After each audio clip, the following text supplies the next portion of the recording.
नमस्कार जय जगन्नाथ। आज आम एनएमएमएस क्वेश्चन आलोचना करवा। दिव्यरंजन चैनल को एजुकेशन चैनल को आपको स्वागत। आम चैनल को टिके लाइक और सब्सक्राइब करेंगे। प्रथम क्वेश्चन हूँ भूगोलर एनएमएमएस सिलेक्शन क्वेश्चन। अट्टालिका केउं संबल अंतर्गत? मानवकृत संबल। 200 वर्ष पूर्वे थिबा केउं संबलटी एबे प्रकृत संबलर परिणत होईछि? एटा हो बेगशाली पवन। तापरे किसटा कानाडियन शिल्प क्यों महासागर अवस्थित? क्यों महासागर? उत्तर अमेरिका। तापरे पृथ्वीर सर्वमोट केते प्रकार खनिज चिन्हित होईछि? एटा पिला माने हबो 2800। तापरे यूक्रेन अंचलर क्यों गच्छित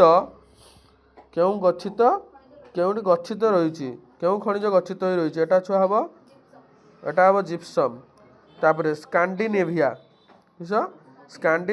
क्यों महादेशर अवस्थित? एटा पिला माने हम यूरोप। उड़ीसार क्योंठारे बणुआ महिषी देखा मिले? एटा पिला माने हम मालकानगिरी। तापरे नारोरा आणविक केंद्र क्योंठारे अवस्थित? एटा पिला माने हम कौन ना उत्तर प्रदेश। केटी हम उत्तर प्रदेश। तापरे पृथ्वीर क्यों देश रे जुआर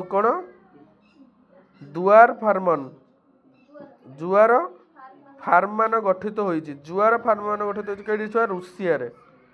तापरे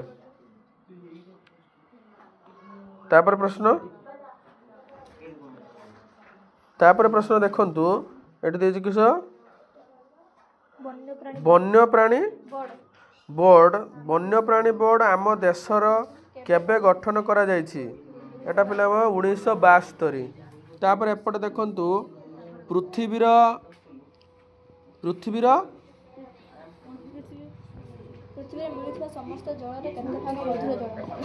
मिलुथिबा समस्त जलर केते भाग मधुर जल? एटा पिला माने हबो कोन 2.7 भाग।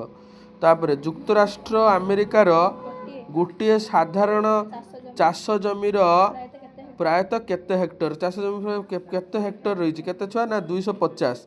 केउं अंचल को भारतर शस्यगार बोली कहा जाए? एटा पिला माने हबो कोन ना पंजाब आ हरियाणा। एटा गोटे पिलार खाताटा से अक्षर टिके बुझा पड़नी, तेणुक